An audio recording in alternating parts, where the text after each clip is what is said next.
that, we will call the September 15th, 2022 meeting of the SAFCA Board of Directors to order. Would the clerk please call the roll? Thank you. Director Michelli. Director Aptis. Here. Director Reeder. Here. Director Johns. Here. Director Shaw. Director Ashby. Vice Chairman Harris. Here. Thank you, Director Ashby. Thank you, Vice Chairman Harris. Director Jennings. Here. Here. Director, thank you. Director Desmond. Here. Director Frost. Chairman Kennedy. Here. Director Natoli. And Director Cerna. Here. Thank you. We do have a quorum. Okay, after the Pledge of Allegiance, I will ask the clerk to read her announcement. Please join me. I pledge allegiance to the flag of the United States of America and to the republic for which it stands, one nation, under God, indivisible, with liberty and justice for all. Thank you. This meeting of SAFCA is being recorded and will be aired on Metro Cable Channel 14 on Sunday, September 18th at 12 p.m. And it will also be available on SAFCA's website within 48 hours after the meeting. Thank you. Very much. We'll move on to public comments. Do we have public comment at this time? I have not received any public comments. Is there any member of the public on the phone or video that would like to make a comment? Okay. Move to consent. Thank you. Consent items 1 through 13 are in order. Any questions or comments from the board on any of the items on consent? Aptis moves consent. Desmond seconds. We have a motion by Director Abdus and a second by Director Desmond. Is there any member of the public that has any comments or has you received any correspondence? I have not received any correspondence. Thank you. Hearing no one from the public, please call the roll. Director Michelli. Here. Thank you. Director Abdus. Aye. Director Lee Reeder. Aye. Director Johns. Aye. Director Shaw. Director Ashby. Yes. Thank you. Vice Chairman Harris. Aye. Director Jennings. Yes. Director Desmond. Aye. Director Frost. Chairman Kennedy. Aye. Director Natoli. Director Cerna. Aye. Thank you. Motion passes with 10-member approval. Item 14, Executive Director's Report. All right. Good afternoon, everyone. Rick Johnson, Executive Director. Wanted to just take a moment. The new federal fiscal year starts in a couple of weeks.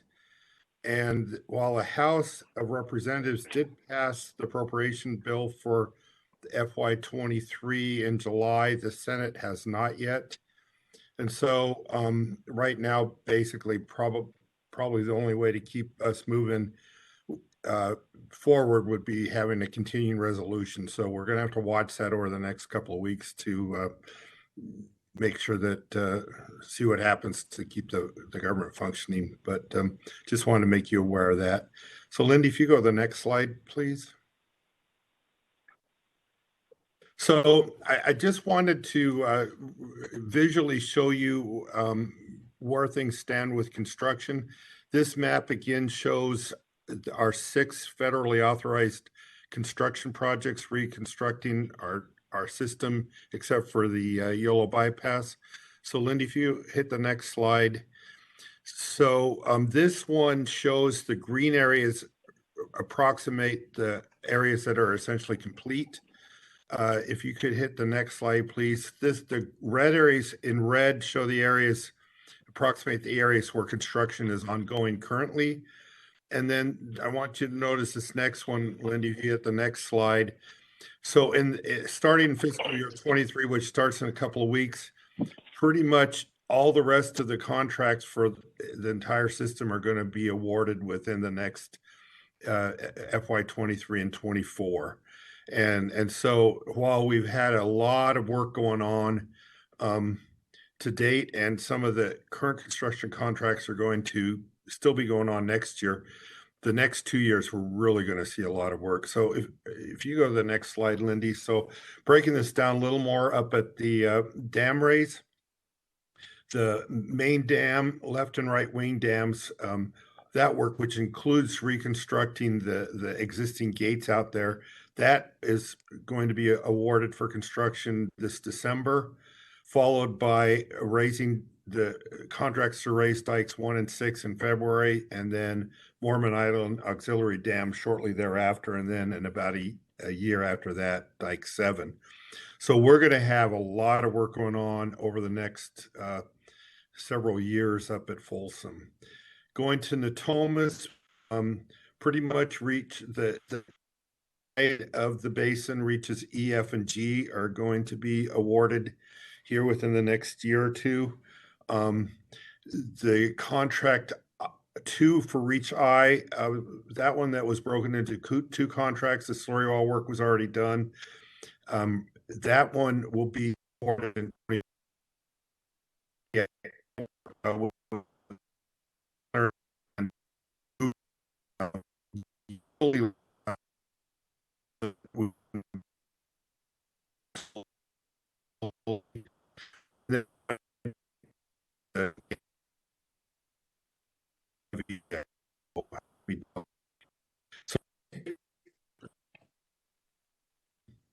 Projects coming that will be awarded in the next year or two. So Lindy, if you go to the next slide, and then we've got 9 more that will be awarded for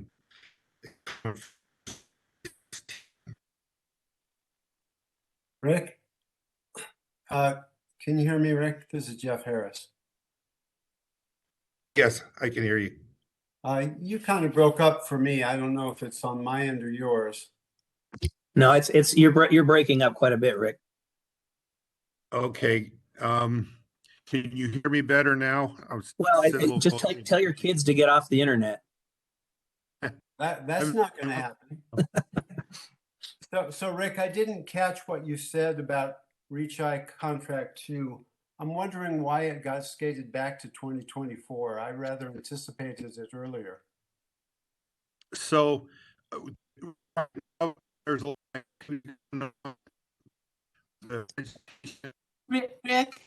Rick, I might suggest that you come into my office and complete because you're breaking up really badly. Can everybody hear me all right? Okay. Yes, we can hear you fine.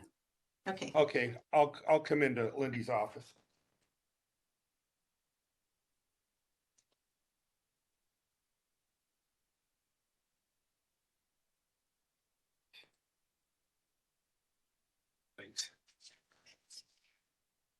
Thanks. Oh, I apologize. I haven't had any problem with that till just now. That's much better. Okay, so on Reach I Contract 2, so on that one right now, last year, some of the vegetation that was needed to be moved for the utility relocations, we have to move the poles out of the way so that we can flatten the slope. So that happened, and then the poles will be moved this year, and as well as remaining vegetation. And then once that's all done, then the contract to flatten the slope will get awarded. So there's a lot of pre-activities that need to be done before they can award that contract out there. So it sounds like, from what you just said, that the poles and vegetation will happen in early 2023, but the contract awards is in 24. Is that just to give it breathing room, or? Well, no. So we did have to move some of the vegetation that was in the way of relocating the poles from the toe of the levee. Yeah. We didn't want to remove all of it until we needed to, but remember, we have to remove vegetation during the windows before the nesting hits. And so we have to move it during certain windows, and then the construction occurs in the summertime when, after the flood season. So there are little gaps in there, but we got to get all the poles away from the total levee and room to build the levee. The levee contract 2, the levee is oversteepened, and we have a stability problem. And so we need to flatten that, which takes room at the toe there. Yeah, I understand. I still can't say I understand the timeline. It sounds like you're going to move the poles and the vegetation this winter, right? In 22, 23. The poles will be moved during 23. Okay. And so that we can then make room for, can you go back up to the other slide there? Yeah. So that then they can award and proceed in 24 for the actual work. Yeah. Okay. Thanks, Rick. So the trees will come out during the non-nesting period this winter. Mhm. The utilities will occur during the summertime to clear the way then and then the remaining trees that are in the way of construction but weren't in the way of the utilities will be removed in the winter of 23, 24, and then construction will occur in 24. Got it. Okay, thank you. Okay, so there's 8 ones there, and then we have 9 contracts coming up on American River Com Features 2016. If you go to that next slide. The last major stability and seepage one for the levees will occur, be awarded later this year and occur next year. And then Magpie Creek will be in a couple of years, but we'll have 3 erosion contracts on the Sacramento River and 3 on the American River planned right now. And then the big one that's coming up is we'll be seeing the Sacramento Weir widening awarded next year and construction started next year. And that's huge. I mean, basically we'll be building a new weir about the same size as the existing one right next to it. So we've got 17 new contracts coming up, in addition to several of the existing contracts will still be under construction next year. So we'll be seeing a lot of construction over the next couple of years. And I just wanted to make you aware of that. So if you go to the next slide, Lindy. So changing gears a little bit. Recently, the Bureau of Reclamation released the American River Basin Study, and it was a study looking at what's happening up on the American River with kind of projecting out in the future what the water runoff situation looks like and other items, and then looking at what might be done with that. That did include our upstream storage aquifer recharge alternative, which is part of our 500-year plan. So if you hit that, or I guess I could do that. Well, let's do it if I just hit down. So next Wednesday on the 21st, the Regional Water Authority will be basically giving a presentation on it. And Congressman Matsui will be welcoming it. And then our own Gary Bardini will be part of the presentation explaining what's all in there. So if any of you are interested in that, please let me know and I'll get you the information for registration. But I did want to share one item. This graphic is from the basin study that came out. And what you're seeing here is it shows the inflows into Folsom by month as projected. And you'll see there's kind of a dotted orange yellow area. That is what's happened historically. And so you can see historically we've had most of our runoff come in the April, May, June time period where we could refill the reservoir. What we're seeing with the tendency over the last couple of decades and projecting it further, that orange one is what they're projecting where the runoff will occur in 2050, and then the gray is in 2085. So basically what we see is we'll see more runoff coming during the fall and winter, and then less in the springtime. And so what I wanted to do, I'm going to superimpose our new flood control diagram at Folsom to kind of show what this means. So you'll see we've got to draw the reservoir down and have our full reservoir space empty for flood control in the mid-November through about early March time period.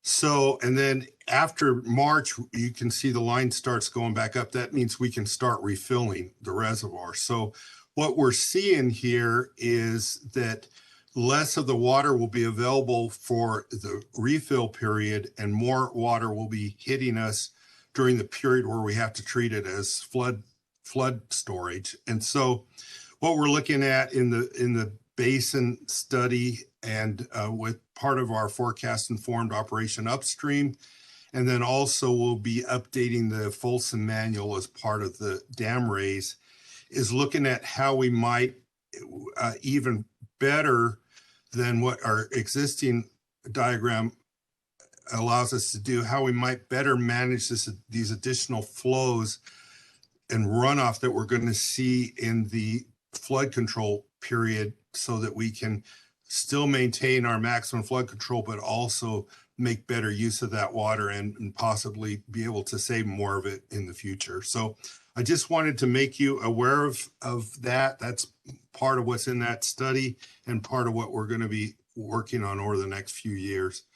So that's all I had, and I'll see if you've got any questions there. Any questions? And I apologize for my speaker in my office being bad. I guess I should stay home and not come into work. Hey, I'd just like to say that if you didn't get a chance to read all of consent item 7, it's a long item about the dam raise. It's a pretty fascinating read. Any other comments, questions? We are out of here in record time. Thanks, everybody. We're adjourned. Thank you. Thanks. Bye-bye.